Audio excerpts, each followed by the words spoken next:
ഇന്നത്തെ വിഷയം കൂർക്കം വലിയാണ്. മഞ്ജു കൂർക്കം വലിക്കാറുണ്ടോ? എനിക്ക് തോന്നുന്നു വല്ലപ്പോഴൊക്കെ കൂർക്കം വലിക്കാറുണ്ട് എന്ന് എനിക്ക് തോന്നുന്നു. കൂർക്കം വലി ഒരു ഗൗരവമുള്ള ഒരു ആരോഗ്യ പ്രശ്നമാണോ? അത് ഇത്ര സീരിയസ് ആയിട്ടുള്ളൊരു കണക്കിലെടുക്കേണ്ട ഒരു വിഷയമാണോ? തീർച്ചയായിട്ടും. അതുകൊണ്ടാണ് ഈ ഒരു വിഷയം തിരഞ്ഞെടുത്തതെന്ന് ഞാൻ മനസ്സിലാക്കി. അതെ അതെ. നന്നായി വയറ് നിറച്ച് ഭക്ഷണം കഴിച്ച് കൂർക്കം വലിച്ചുറങ്ങുക എന്നത് ഒരു കാലത്തൊരു സ്വപ്നമായിരുന്നു. ഇന്നത് ഒരു ആരോഗ്യ പ്രശ്നമായി മാറിയിരിക്കും എന്നുള്ളതാണ് വാസ്തവം. അപ്പോൾ എന്താണ് ശരിക്കും ഈ കൂർക്കം വലി ഇങ്ങനത്തെ ഒരു നമ്മളുടെ ആരോഗ്യത്തിൽ ഗൗരവമുള്ള ഒരു പ്രശ്നമായി മാറുന്നത് എപ്പോഴാണ്, അല്ലെങ്കിൽ എന്താണ് ശരിക്കും കൂർക്കം വലി എന്താണ്? അതെ, നമുക്ക് അവിടെ നിന്ന് തുടങ്ങാം.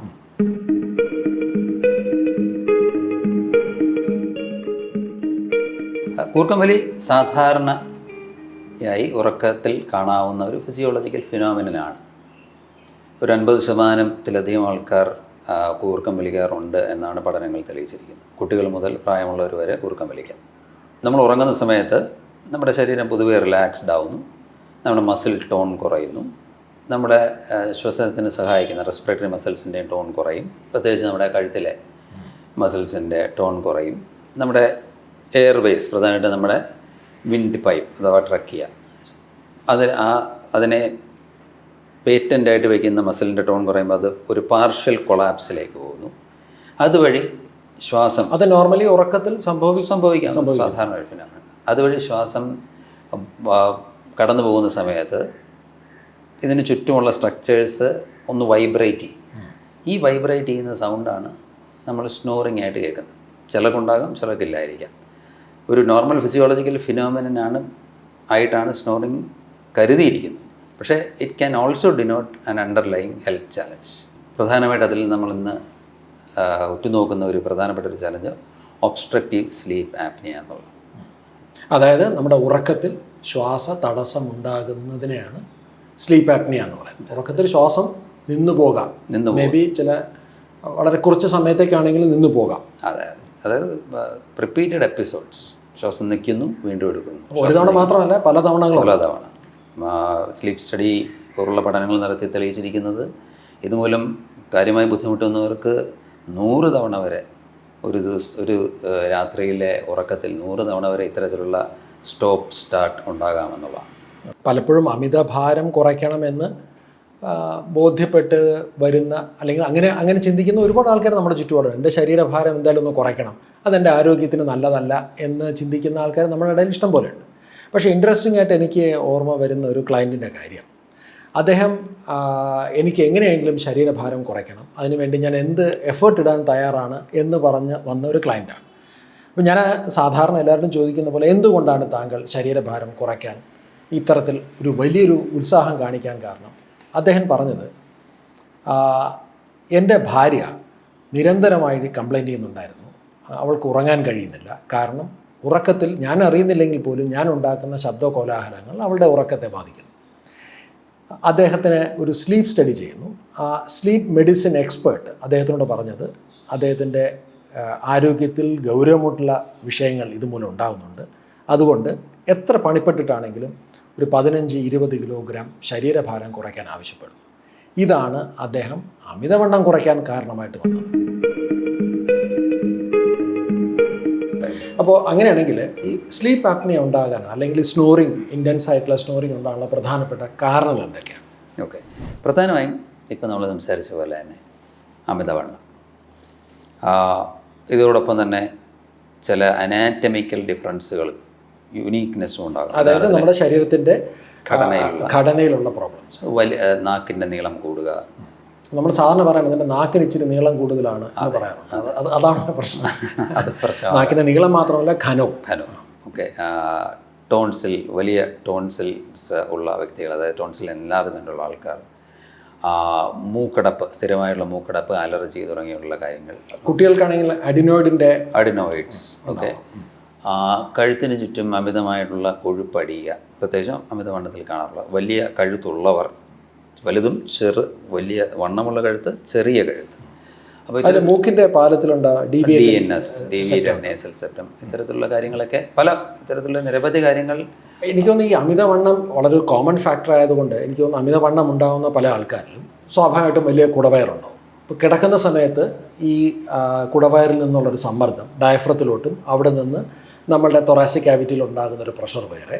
പിന്നെ നേരത്തെ ഡോക്ടർ സുധീർ പറഞ്ഞ പോലെ മിക്ക ആൾക്കാരിലും അത് ഒരു ജനറ്റിക് ഫാക്ടറാണ്.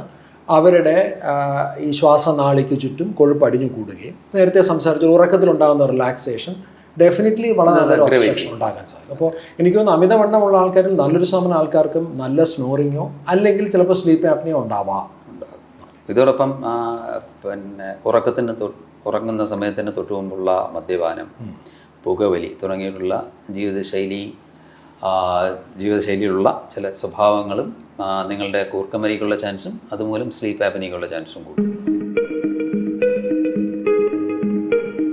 കൂർക്കം വലിയുള്ള ഒരാൾക്ക് അത് ഗൗരവമുള്ളൊരു സ്ലീപ്പ് ആപ്നിയ എന്നുള്ള തലത്തിലോട്ട് അത് മാറിയിട്ടുണ്ടോ എന്ന് നമുക്ക് സാധാരണ ഒരാൾക്ക് എങ്ങനെ അത് അറിയാൻ സാധിക്കും? അല്ലെങ്കിൽ ഇപ്പോൾ എനിക്ക് എൻ്റെ കൂർക്കം വലി അതൊരു ആരോഗ്യ പ്രശ്നമാണോ, അതൊരു സ്ലീപ്പ് ആപ്നിയുടെ തലത്തിലോട്ട് പോയിട്ടുണ്ടോ എന്നുള്ളത് എങ്ങനെ മനസ്സിലാക്കാൻ സാധിക്കും? അതിനുള്ള സിംറ്റംസ് എന്തൊക്കെയാണ്? ഒരുപക്ഷെ ഏറ്റവും നല്ല ഒരു ഫീഡ്ബാക്ക് തരാൻ കഴിയുന്നത് നമ്മുടെ ജീവിത പങ്കാളിക്കായിരിക്കും. പങ്കാളി ഉണ്ടെങ്കിൽ പങ്കാളിയുടെ കൂടെയാണ് കിടന്നത്, അതല്ലെങ്കിൽ നിങ്ങളുടെ സുഹൃത്തുക്കളോ അവരെയൊക്കെ ആയിരിക്കാം ചിലപ്പോൾ ഒരുപക്ഷെ, അല്ലെങ്കിൽ നിങ്ങളുടെ കുട്ടികളോ ആയിരിക്കാം ശ്രദ്ധിക്കുന്നത് ഇന്ന് നിങ്ങൾ എൻ്റെ കൂർക്കം വലിയുടെ ശബ്ദം ലൗഡ് സ്നോറിങ്. മാത്രമല്ല ഈ കൂർക്കം വലിയുള്ള ആൾക്കാരിൽ ചിലപ്പോൾ ഒരു നൈമിഷികമായിട്ട് നേരത്തെ പറഞ്ഞ പോലെ കൂർക്കം വലി ഒരുപക്ഷെ ജീവിത പങ്കാളികളോ അല്ലെങ്കിൽ ജീവിത പങ്കാളിയോ അല്ലെങ്കിൽ കുട്ടികളോ സുഹൃത്തുക്കളോ ശ്രദ്ധിച്ചെന്ന് വരാം. ചില സമയത്ത് ശ്വാസം നിൽക്കും, കുറച്ച് നേരത്തേക്ക് ശ്വാസം എടുക്കുന്നില്ല, പിന്നീട് വലിയൊരു സ്ട്രഗിളോടുകൂടി ശ്വാസം തിരിച്ച് റീസ്റ്റാർട്ട് ഞെട്ടി എണീക്കുന്നത്. അതെ, ഓൾമോസ്റ്റ് മുങ്ങി താഴുന്ന ഒരാൾ തിരിച്ച് പൊങ്ങി വരുമ്പോൾ ശ്വാസം എങ്ങനെ എടുക്കുന്നു അതുപോലെ ശ്വാസം എടുക്കുന്നു. ഇത്തരത്തിലുള്ള എപ്പിസോഡുകൾ റിപ്പീറ്റ് ചെയ്യും. മാത്രമല്ല പൊതുവെ എനിക്ക് തോന്നുന്നു ആ വ്യക്തികൾ രാത്രികളിലുടനീളം ഭയങ്കര റെസ്റ്റ്ലെസ് ആയിരിക്കും, പറഞ്ഞ് കിടക്കുക.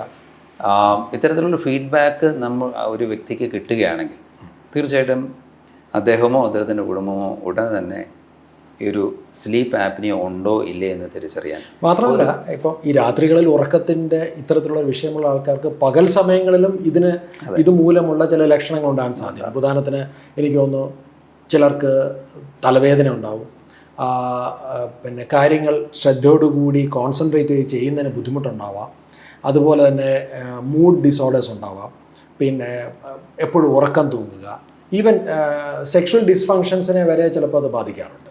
അപ്പോൾ ഇത് ശരിക്കും കൺഫേം ചെയ്യാവുന്നത് എങ്ങനെയാണ്? തീർച്ചയായിട്ടും ഏറ്റവും നല്ല മാർഗം ഒരു പ്രോപ്പർ സ്ലീപ്പ് സ്റ്റഡി നടത്തുക എന്നുള്ളതാണ്. ഇത് സ്ലീപ്പ് ലാബുകളിൽ ചെയ്യാം, ഇന്ന് വീടുകളിലും വന്ന് ഈ സ്റ്റഡി ചെയ്യാനുള്ള സംവിധാനങ്ങളുണ്ട്. ഓൺലൈൻ നിങ്ങൾക്ക് സെർച്ച് ചെയ്ത് കഴിഞ്ഞാൽ തീർച്ചയായിട്ടും ഒരുപാട് മിക്ക ഹോസ്പിറ്റലിലും ഒരു സ്ലീപ്പ് മെഡിസിൻ ഡിപ്പാർട്ട്മെൻറ്റ് തന്നെ ഉള്ള സെൻ്റർ ആണെങ്കിൽ തീർച്ചയായിട്ടും അവിടെ പോയിട്ട് നിങ്ങൾക്ക് ചെയ്യാം. ഇതിനെ പോളിസോംനോഗ്രാഫി എന്നാണ് വിളിക്കുന്നത്. അത് വീട്ടിൽ വന്ന് ചെയ്യുന്നതിൽ നിന്നും ഉള്ളൊരു വ്യത്യാസം ലാബുകളിൽ ചെയ്യുമ്പോൾ നിങ്ങൾക്ക് അതിൻ്റെ വീഡിയോയും കൂടി എടുക്കാൻ സാധിക്കും. നിങ്ങളുടെ ശരീരത്തിൻ്റെ മൂവ്മെൻറ്റ്സും കൂർക്കം വലിയും സ്ലീപ്പ് ആപ്നിയയെ എങ്ങനെ റിലേറ്റ് ചെയ്തിരിക്കുന്നു എന്നുള്ളത് നമുക്ക് മനസ്സിലാക്കാനായിട്ട് സാധിക്കും. ഇപ്പോൾ ഡോക്ടർ സുധീർ പറഞ്ഞത് ഈ സ്ലീപ്പ് ആപ്നിയ മൂലമുണ്ടാകുന്ന കൊഗ്നിറ്റീവായിട്ടുള്ള മെൻ്റൽ ഹെൽത്ത് റിലേറ്റഡ് ആയിട്ടുള്ള പ്രോബ്ലംസാണ്. വേറെ എന്തൊക്കെ തരത്തിലുള്ള കോംപ്ലിക്കേഷൻസ് ആണ് സ്ലീപ്പ് ആപ്നിയ മൂലം ഉണ്ടാകുന്നത്? അതിൻ്റെ ഒരു ആരോഗ്യ പ്രശ്നങ്ങൾ ഉണ്ടാകുന്നതിൻ്റെ പുറകിലുള്ള 2 റീസൺസ് നമുക്ക് നോക്കാം. ഒന്ന്, ഞാൻ നേരത്തെ പറഞ്ഞു, അടിക്കടി ഉണ്ടാകുന്ന ഓക്സിജൻ്റെ അളവ് കുറവ്, ശ്വാസം എടുക്കാതാവുമ്പോൾ ഉണ്ടാകുന്ന ഓക്സിജൻ്റെ കുറവ്. ഇത് പ്രധാനമായും ബാധിക്കുന്ന വളരെ സെൻസിറ്റീവായിട്ടുള്ള 2 ഓർഗൻസ്, ഒന്ന് തലച്ചോറും മറ്റൊന്ന് ഹൃദയവും. കണ്ടിന്യൂസ് ആയിട്ടുള്ള ഓക്സിജൻ സപ്ലൈ ഒട്ടും കോംപ്രമൈസ് ചെയ്യാൻ പറ്റാത്ത 2 അവയവങ്ങളാണ് ഇതെന്ന് നമുക്കറിയാം. സോ തീർച്ചയായിട്ടും ഏറ്റവും പ്രകടമായിട്ടുള്ള പ്രശ്നങ്ങളുണ്ടാകുന്നത് ഈ 2 അവയവങ്ങളിലാണ്. മറ്റൊന്ന് നമ്മളുടെ മെറ്റബോളിസത്തിനെയും ബാധിക്കാമെന്ന് നമുക്ക് മനസ്സിലായിട്ടുണ്ട്. അത് കുറച്ചുകൂടി ഡീറ്റെയിൽ ചെയ്യാം. കാരണം സ്ലീപ്പ് ആപ്നിയ ഹൃദയത്തിനെയും തലച്ചോറിനെയും ബാധിക്കുന്നു എന്ന് പറയുമ്പോൾ ഒരുപക്ഷെ തീർച്ചയായിട്ടും ഇത് കേട്ടുകൊണ്ടിരിക്കുന്ന അല്ലെങ്കിൽ ഇത് കണ്ടുകൊണ്ടിരിക്കുന്ന ഒരാളെ സംബന്ധിച്ച് അതൊരു പുതിയ അറിവാകാൻ തന്നെയാണ് സാധ്യത. ഈ ഓക്സിജൻ്റെ കുറവ് ശരീരത്തിൽ പ്രധാനമായും ഒരു സ്ട്രെസ് റെസ്പോൺസ് ഉണ്ടാകും. അതിഭീകരമായ സ്ട്രെസ്സാണ് ശരീരത്തിൽ. തീർച്ചയായിട്ടും സ്ട്രെസ്സിനോടനുബന്ധിച്ചിട്ടുള്ള നമ്മൾ പണ്ട് പല വീഡിയോകളിലും പറഞ്ഞിട്ടുള്ള സ്ട്രെസ്സിനോടനുബന്ധിച്ചിട്ടുള്ള റെസ്പോൺസുകൾ ശരീരത്തിലുണ്ടാവും. അതിനെ ഒരൊറ്റ വാക്കിൽ വിളിക്കാമെങ്കിൽ അതിനെ ഇൻഫ്ലമേഷൻ എന്ന് വിളിക്കാം. ശരീരത്തിലുള്ള ആ ഇൻഫ്ലമേഷൻ്റെ അളവ് ക്രമാതീതമായി ഉയരുന്നു. ഇത് രണ്ടും കൂടെ ചേർന്ന് നമ്മുടെ പ്രധാനപ്പെട്ട അവയവങ്ങളെ ബാധിക്കുന്നു. മാത്രമല്ല ഇപ്പോൾ നേരത്തെ പറഞ്ഞ ഒരു poor oxygenation can lead to poor mitochondrial dysfunction. Poor mitochondrial dysfunction can also lead to inflammation. തീർച്ചയായും. സോ പല രീതി ഇൻഫ്ലമേഷൻ ഒരു വലിയ ടോപ്പിക്കാണെന്ന് നമുക്കറിയാം. സോ പല പാത്വേസിലൂടെ പല രീതികളിലും ശരീരത്തിന് ഇൻഫ്ലമേഷൻ അളവ് കൂടുന്നു. നേരിട്ട് ഓക്സിജൻ്റെ കുറവും നമ്മുടെ ശരീരത്തിലെ അവയവങ്ങളെ ബാധിക്കുന്നു. ഇപ്പോൾ ഹൃദയത്തിൻ്റെ കാര്യം എടുക്കുകയാണെങ്കിൽ സ്ട്രെസ്സ്, ഞാൻ നേരത്തെ പറഞ്ഞു, ഓക്സിജൻ കുറയുന്ന മുറുള്ള സ്ട്രെസ്സും ഇൻഫ്ലമേഷനും.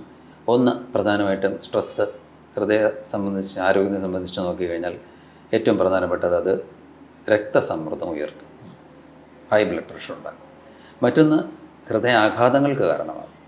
വേറൊരു വളരെ പ്രധാനപ്പെട്ട സംഗതി ഹൃദയമിടിപ്പിൻ്റെ താളത്തിൽ വ്യത്യാസങ്ങൾ ഉണ്ടാകുന്നു എന്നുള്ള. പലപ്പോഴും ഇത്തരത്തിലുള്ള പോളിസോമിയോഗ്രാഫി ചെയ്യുമ്പോൾ അതിൻ്റെ കൂടുതൽ ഹാർട്ട് റേറ്റ് മോണിറ്റർ ചെയ്യാറുണ്ട്. ഇത്തരത്തിൽ സ്ഥിരമായി സ്ലീപ്പ് ആപ്നിയ ഉള്ളവർക്ക് ഹൃദയമിടിപ്പിൻ്റെ താളത്തിൽ കാര്യമായ വ്യത്യാസങ്ങൾ കണ്ടെത്തിയിട്ടുണ്ട്. ഈ സ്ലീപ്പ് ആപ്നിയ പരിഹരിക്കുമ്പോൾ ഏത് രീതിയിലൂടെയാണെങ്കിലും അത് പരിഹരിക്കുമ്പോൾ ഈ അരിത്മിയ അഥവാ ശ്വാസമെടുപ്പിലുള്ള താളത്തിലുള്ള വ്യത്യാസങ്ങളും അപ്രത്യക്ഷമാകുന്നു. അതിൽ വളരെ പ്രധാനപ്പെട്ട ഒരു സംഗതിയാണ് ഏട്രിയൽ ഫിബ്രിലേഷൻ എന്ന് പറയുന്ന ഒരു വ്യതിയാനം അഥവാ അരിത്മിയ. ഏട്രിയൽ ഫിബ്രിലേഷൻ മൂലം തന്നെ സ്ട്രോക്കും മറ്റ് കോംപ്ലിക്കേഷൻസും ഉണ്ടാകാനുള്ള സാധ്യത വളരെ കൂടുതൽ. സോ അത് ഹൃദയാരോഗ്യം സംബന്ധിച്ച്. തലച്ചോറിൻ്റെ കാര്യത്തിലാണെങ്കിൽ നമ്മൾ നേരത്തെ പറഞ്ഞു ഏറ്റവും കൂടുതലുള്ളത് പുവർ കോഗ്നിറ്റീവ് ഫങ്ഷൻസ്. കോഗ്നിറ്റീവ് എന്ന് പറയുമ്പോൾ നല്ല ഉറക്കം കഴിഞ്ഞ് എഴുന്നേൽക്കുന്ന ഒരാൾക്കും ഫ്രഷായി അന്നത്തെ ദൈനംദിന കാര്യങ്ങൾ ചെയ്യാൻ സാധിക്കുന്നില്ല, ഫോക്കസ് കിട്ടുന്നില്ല, കോൺസെൻട്രേഷൻ കിട്ടുന്നില്ല. മറ്റൊന്ന് മൂഡ് ചേഞ്ചസ്. സ്ഥിരമായ സ്ലീപ്പ് ആപ്നിയ മൂലം സഫർ ചെയ്യുന്ന വ്യക്തികൾ അവർക്ക് ഡിപ്രഷനും ആങ്സൈറ്റിയും ഉള്ള ചാൻസ് കൂടും. ഓക്കെ, വളരെ പ്രധാനപ്പെട്ട വേറൊരു സംഗതി increased risk for motor vehicle accidents. നന്നായി ഉറങ്ങി എഴുന്നേറ്റാൽ രാവിലെ ഒരു ദീർഘയാത്രയ്ക്ക് പുറപ്പെട്ടാൽ അദ്ദേഹത്തിൻ്റെ ബ്രെയിൻ തലേ ദിവസം റെസ്റ്റ് ചെയ്തിട്ടേ ഇല്ല എന്ന് ഓർക്കുക. നേരത്തെ പറഞ്ഞ പോലെ ഏകദേശം 100 തവണ വരെ ബ്രെയിൻ ഇടയ്ക്കിടയ്ക്ക് ഉണർന്ന് തടസ്സപ്പെട്ട ശ്വസനക്രമത്തെ നേരെയാക്കിക്കൊണ്ടിരിക്കുകയായിരുന്നു. അദ്ദേഹത്തെ സംബന്ധിച്ചിടത്തോളം നല്ല ഉറക്കമായിരുന്നെങ്കിലും ബ്രെയിൻ ശരിക്കും റെസ്റ്റ് എടുത്തിട്ടില്ല. ഇടയ്ക്കിടയ്ക്ക് ബ്രെയിൻ റെസ്റ്റ് എടുത്താൽ മൈക്രോ സ്ലീപ്പിലേക്ക് പോയാൽ ഇന്ന് കണ്ടുപിടിച്ചിരിക്കുന്ന ഏറ്റവും കൂടുതൽ റോഡ് അപകടങ്ങൾ ഉണ്ടാകുന്ന അവിടെ. സ്ലീപ്പ് ആപ്നിയ മൂലം ഉണ്ടാകാവുന്ന മറ്റൊരു complication metabolic dysfunction, insulin resistance, type 2 diabetes, metabolic syndrome, ഇതുപോലുള്ള കാര്യങ്ങൾ. ഇതിന് പ്രധാനമായും നമ്മൾ നേരത്തെ പറഞ്ഞ ഒന്ന് സ്ട്രെസ്സ്, 2 തീർച്ചയായിട്ടും സ്ട്രെസ് ഉണ്ടാക്കുന്ന സ്ഥിരമായിട്ടുള്ള ഇൻഫ്ലമേഷൻ. പലപ്പോഴും ഇത് തിരിച്ചറിയാതെ പോകുന്നു. വർഷങ്ങൾ ചിലപ്പോൾ നമ്മളിത് തിരിച്ചറിയാതെ പോയി ഇത്തരം കോംപ്ലിക്കേഷനിലേക്ക് എത്തിക്കഴിഞ്ഞതിന് ശേഷമായിരിക്കും ഒരുപക്ഷെ നമ്മൾ നേരത്തെ സംസാരിച്ച നമ്മുടെ ക്ലയൻറ്റിനെ പോലെ ഒരു തിരിച്ചറിവുണ്ടായി ഒരു സ്ലീപ്പ് സ്റ്റഡി നടത്താനൊക്കെ അദ്ദേഹം പോവുക. ഇതോടൊപ്പം വേറെ ചില കോംപ്ലിക്കേഷൻസും ക്വാളിറ്റി ഓഫ് ലൈഫിനെ വേറെ ഉദാഹരണത്തിന് റിഫ്ലക്സ് സിംറ്റംസ് കൂടുതലായിട്ട് കണ്ടിട്ടുണ്ട്. സെക്ഷുവൽ ഡിസ്ഫങ്ഷൻ പലരെയും കാണാറുണ്ട്. ഡ്രൈ മൗത്ത്, വാ തുറന്നുറങ്ങുന്ന ഒരു ഒബ്സ്ട്രക്ഷൻ ടോൺസിൽ കൊണ്ടോ അഡിനോയിഡ്സോ കൊണ്ടാണെങ്കിൽ വായ തുറന്നുറങ്ങുന്ന ഒരു ഡ്രൈ മൗത്തും അതിനോടനുബന്ധിച്ചിട്ടുള്ള കോംപ്ലിക്കേഷൻസും നമ്മൾ കാണാറുണ്ട്. അപ്പോൾ എനിക്ക് തോന്നുന്നു ഇത്രയും കാര്യങ്ങൾ വ്യക്തമാക്കി ഒരു കാര്യം മനസ്സിലായി. ഒരു ശബ്ദത്തിൻ്റെ മാത്രം പ്രശ്നമല്ല ഇതൊരു കൂർക്കം വലി അല്ലെങ്കിൽ സ്ലീപ്പ് ആപ്നിയ എന്ന് പറയുന്നത് വളരെ ഗൗരവത്തോടെ എടുക്കേണ്ട ഒരു ആരോഗ്യ പ്രശ്നം തന്നെയാണ്. അത് മറ്റു പലതിലോട്ടും കൊണ്ട് എത്തിക്കാമെന്ന് മാത്രമല്ല, സ്ലീപ്പ് ആപ്നിയ ഉള്ള ഒരു വ്യക്തിയെ സംബന്ധിച്ചാണെങ്കിൽ മറ്റു പല പ്രശ്നങ്ങൾ ഉണ്ടാകാനുള്ള സാധ്യത വളരെ കൂടുതലാണ്. ഒരുപക്ഷെ ഇപ്പോൾ നമ്മൾ സംസാരിച്ച സ്ലീപ്പ് ആപ്നിയ മൂലമുള്ള പലതരത്തിലുള്ള സിംറ്റംസ്, ചെറുതും വലുതും ഗൗരവമുള്ളതുമായിട്ടുള്ള പലതരത്തിലുള്ള സിംറ്റംസ് ഉള്ള ഒരാളാണ് എന്നുണ്ടെങ്കിൽ ഒരുപക്ഷെ എല്ലാവരും നാളെ ഒരു സ്ലീപ്പ് സ്റ്റഡിക്ക് തയ്യാറാകുമെന്ന് എനിക്ക് തോന്നുന്നില്ല. അത് സ്വാഭാവികം. അപ്പോൾ അങ്ങനെയാണ് എന്നുണ്ടെങ്കിൽ ഒരുപക്ഷെ സ്ലീപ്പ് സ്റ്റഡിക്ക് പോവുക എന്നാണ് ഒരു ഐഡിയൽ സിറ്റുവേഷൻ എങ്കിൽ പോലും ഇപ്പോൾ അടിയന്തരമായി അല്ലെങ്കിൽ നമ്മളുടെ ഈ ഒരു വിഷയത്തെ പരിഹരിക്കേണ്ട നമുക്ക് വേറെ എന്തൊക്കെ കാര്യങ്ങളാണ് ശരിക്കും ചെയ്യാൻ സാധിക്കുന്നത്?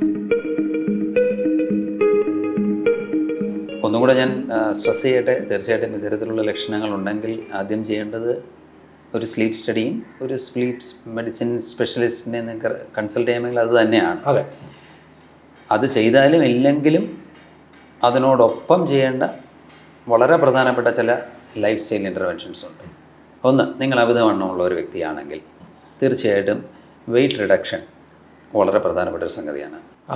ഈ സ്ലീപ്പ് ആപ്നിയ ഉള്ളൊരു വ്യക്തി അദ്ദേഹത്തിൻ്റെ സ്ലീപ്പ് ആപ്നിയ മൂലമുള്ള കോംപ്ലിക്കേഷൻസ് അത്രമാത്രം അദ്ദേഹത്തെ ഭയപ്പെടുത്തുന്നത് കൊണ്ടും ഡോക്ടറുടെ നിർദ്ദേശം അത്രമാത്രം കർശനമായതുകൊണ്ടും ഈ വ്യക്തി എന്ത് വില കൊടുത്തും ശരീരഭാരം കുറയ്ക്കാൻ തയ്യാറാവും. ഒരുപക്ഷെ അവിടെയും ചില ചതികളുണ്ട്, ചില അബദ്ധങ്ങൾ സംഭവിക്കാൻ സാധ്യതയുണ്ട്. കാരണം എങ്ങനെയെങ്കിലും ശരീരഭാരം കുറയ്ക്കുക എന്നതിന് പകരം നമ്മൾ ആരോഗ്യത്തിൽ ഈ ശരീരഭാരം എന്നുള്ളൊരു സങ്കീർണമായ വിഷയത്തെ പരിഹരിക്കേണ്ട നമ്മൾ ഡെവലപ്പ് ചെയ്തെടുത്തിട്ടുള്ളൊരു കോൺസെപ്റ്റാണല്ലോ വെയിറ്റ് എക്സിറ്റ് എന്ന് പറയുന്നത്. അവിടെ ഈ ശരീരഭാരം അമിതവണ്ണം ഉണ്ടാകാൻ കാരണമാകുന്ന 9 പ്രധാനപ്പെട്ട ഫാക്ടേഴ്സ്, 9 കോൺട്രിബ്യൂട്ടിംഗ് ഫാക്ടേഴ്സ്, ഒരു മൾട്ടി ഫാക്ടറി ആയിട്ടുള്ളൊരു അപ്രോച്ച് എടുത്ത് ആ വ്യക്തിയെ സംബന്ധിച്ച് ഏതൊക്കെ ആസ്പെക്ട്സ് ആണ് ഇമ്പോർട്ടൻ്റ് ആണെന്ന് മനസ്സിലാക്കി അതിനെല്ലാം കൂടി സംയോജിപ്പിച്ചുകൊണ്ടുള്ള കുറച്ച് ശാസ്ത്രീയമായിട്ടുള്ളൊരു ലൈഫ് സ്റ്റൈൽ മോഡിഫിക്കേഷൻ, ഒരു ലൈഫ് സ്റ്റൈൽ ഇൻ്റർവെൻഷനാണ് നമ്മളവിടെ സാധാരണ അപ്ലൈ ചെയ്യുന്നത്. അപ്പോൾ ഇത് തന്നെ ആയിരിക്കണം തീർച്ചയായിട്ടും സ്ലീപ്പ് ആപ്നിയുടെയും ഏറ്റവും പ്രധാനപ്പെട്ട സൊല്യൂഷൻ, അല്ലേ? അതെ, കാര്യം അമിതവണ്ണവും സ്ലീപ്പ് ആപ്നിയും ഏകദേശം ഒരു നാണയത്തിൻ്റെ 2 വശമായി നമ്മളിന്ന് കാണേണ്ടിയിരിക്കും. അതിനേക്കാൾ ഒരു പക്ഷേ ഇമ്പോർട്ടൻ്റ് ആയിട്ടുള്ളത് ഇതിനെക്കുറിച്ചൊരു സെൻസിറ്റൈസ്ഡ് ആകുക എന്നുള്ളതാണ്. ഈ വീഡിയോ കൊണ്ട് അങ്ങനെ ഒരു ഗുണം ഉണ്ടാകണം എന്ന് ഞാൻ ആഗ്രഹിക്കുന്നു.